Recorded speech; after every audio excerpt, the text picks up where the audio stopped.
కాశీ తీర్థం థర్డ్ దర్శనం. కామనాట్ కామవన్న 2 రెక్టివేబుల్ curves, 2 close రెక్టివేబుల్ curves. అంటే కామ ఓమటపెట్టు కామవన్న అవుతుంది. కామనాట్ ఓమటపెట్టు కామవన్న అంటే మీనింగ్ ఏంటంటే కామనాట్ నుంచి కామవరకు కంటిన్యూస్ ఫంక్షన్ డిఫైన్ చేయగలము. డిఫైన్ చేయగలిగితే లైన్ ఇంటిగ్రల్ ఉన్న కర్వ్ కామనాట్ అన్నా, లైన్ ఇంటిగ్రల్ ఉన్న కర్వ్ కామవన్న ఒకటే.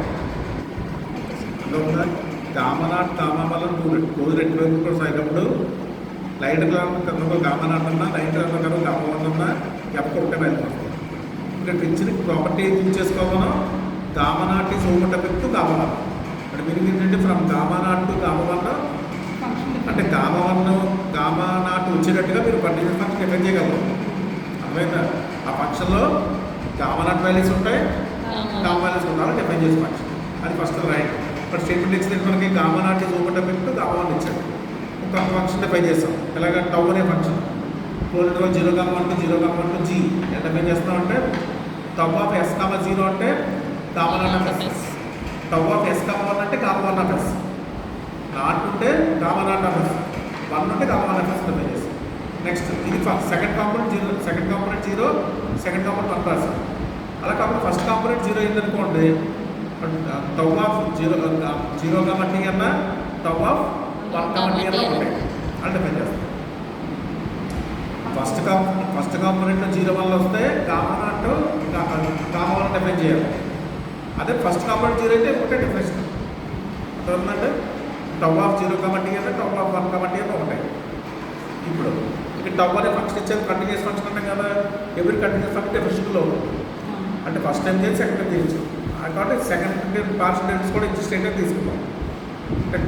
అంటే do square tau by do S do T equal to doe square tau by do S do T. అంటే ఎస్తో ఇంటిగ్రేషన్ డిఫరెన్షియేషన్ చేసినా టీతో డిఫరెన్షియేషన్ వచ్చే వాల్యూ ఉంటాయి. పార్షియల్ డిఫరెన్షియేషన్ కండిషన్ కదా ఇది.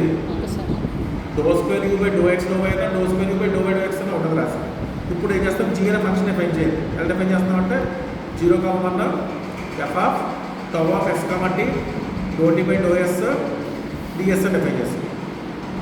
టౌ అన్నట్టు పక్క ఖచ్చితంగా S, T రాయాలి, ఎందుకంటే tau is function of S, T కాబట్టి డిఫైన్ చేసాం కదా మనం. రాస్తాం ఫస్ట్ ఏం చేద్దాం, T ప్లస్ 0 పెట్టండి. G of 0 equal to 0, T tau of S, 0 doe T by do S of S, 0 D S. But tau of S, 0 అంటే మనకి కామనాట్ వచ్చింది. బట్ ఎఫ్ ఆఫ్ కామనాట్ ఆఫ్ S ఇది డిఫరెన్షియేషన్ ఉంది కదా, but comma dash of S D S వచ్చింది. అంటే G ఆఫ్ 0 అనేది కామనాట్లో వచ్చింది. ఈక్వల్ టు 1 పెట్టండి. 1 పెడితే 0 to 1 F of tau S, 1 ఇక్కడ వస్తుంది, ఇక్కడ వస్తుంది కామా 1 వస్తుంది. ఇక్కడ డిఫరెన్స్ దగ్గర మరి టౌ ఆఫ్ S, 1 అంటే comma 1 of S comma dash వచ్చింది. కాబట్టి ఇక్కడ G ఆఫ్ 1 ఏమో కామా 1 ఆఫ్ F వచ్చింది. F integral of curve comma 1 of F వచ్చింది. G ఆఫ్ 1 మనం ఇప్పుడు ఈ రెండు ఈక్వల్ చెప్పాలి. ఇంటిగ్రల్ ఎలా కామా 1 అన్నా ఇంటిగ్రల్ ఎలాగ ఇక్కడ ఎఫ్ ఇంటిగ్రల్ ఎలా కామా 1 అన్నా ఇంటిగ్రల్ ఎలాగ కామనాట్ అన్నా ఒకటే చెప్పాలి. ఒకటే చెప్పాలంటే ఇప్పుడు ఒకటే అవుతాయి. జీ కాన్స్టెంట్ ఫంక్షన్ అయితే అంతే కదా. ఇప్పుడు ఈ రెండు ఇంటిగ్రల్స్ ఈక్వల్ అని చెప్పాలి. రెండు ఇంటిగ్రల్స్ ఈక్వల్ అని చెప్పాలంటే G ఆఫ్ 0, G ఆఫ్ 1 ఉంటే చెప్పాలి. G ఆఫ్ 0, G ఆఫ్ 1 ఉంటే వాళ్ళంటే అంటే ఈ క్లోజ్ ఇంటర్వల్లో ఫస్ట్ ఎలిమెంట్కి సెకండ్ ఎలిమెంట్కి సేమ్ ఇమేజ్ రావాలి. ఇప్పుడు వస్తే కాన్స్టెంట్ ఫంక్షన్ అయితే బట్ G కాన్స్టెంట్ ఫంక్షన్ చెప్పాలి. అంటే G డిఫరెన్షియేషన్ చేస్తే 0 వస్తుంది చెప్పాలి. G డిఫరెన్షియేషన్ చేయండి అంటే G అని మనం ఇంటిగ్రల్ బై డిఫైన్ చేస్తాం కదా, అంటే డిఫరెన్షియేషన్ చేయాలి. డిఫరెన్షియేషన్ ఫస్ట్ ఇక్కడ రెండు ఫంక్షన్స్ ఉన్నాయి. ఫస్ట్ ఎఫ్ చేయొచ్చు, లేదా do T by do S చేయొచ్చు. ఫస్ట్ ఎఫ్ చేసాం అనుకోండి, F dash of tau of S, రాస్తాం. మరి ఇది కాంపోజిట్ ఫంక్షన్ కదా, దీన్ని కూడా డిఫరెన్షియేషన్ చేయాలి. టౌని ఫస్ట్ టీతో డిఫరెన్షియేషన్ చేసి లేదా ఎస్తో చేసి ఎస్ మళ్ళీ టీతో చేయాలి. అంతే కదా, టూ వేరియబుల్స్ ఉన్నాయి కదా. కాబట్టి first F dash of tau, S, T అని రాస్తారు. నెక్స్ట్ టౌ చేయాలి. టౌని టీతో చేయాలంటే ఏం చేయాలి, ఫస్ట్ టౌ దేంట్లో ఉంది, STలో ఉంది కదా. టౌ అనేది కూడా SLలో ఉందనుకోండి, టౌని ఎస్తో చేసి S టీతో చేయాలి. అలా రాసొచ్చు మనకి డిఫరెన్షియేషన్ అదొకటి. ప్లస్ నెక్స్ట్ ఏం చేయొచ్చు, ఇప్పుడు ఇది అంటే దీన్ని ఫిక్స్గా అడ్డపెట్టి దీని డిఫరెన్షియేషన్ చేయాలి. సార్ నెక్స్ట్ ఏం చేయాలి, దీన్ని అడ్డపెట్టి దీన్ని డిఫరెన్షియేషన్ చేయాలి. ఈ ఫార్ములా అంటే చూడండి F of tau S T రాసి టీ డిఫరెన్షియేషన్ చేయాలి టీతో, అంటే do square T by do S do T do S వచ్చింది అలాగే నోట్ చేసి ఈ ఫార్ములా వచ్చింది. అర్థమైందా? నెక్స్ట్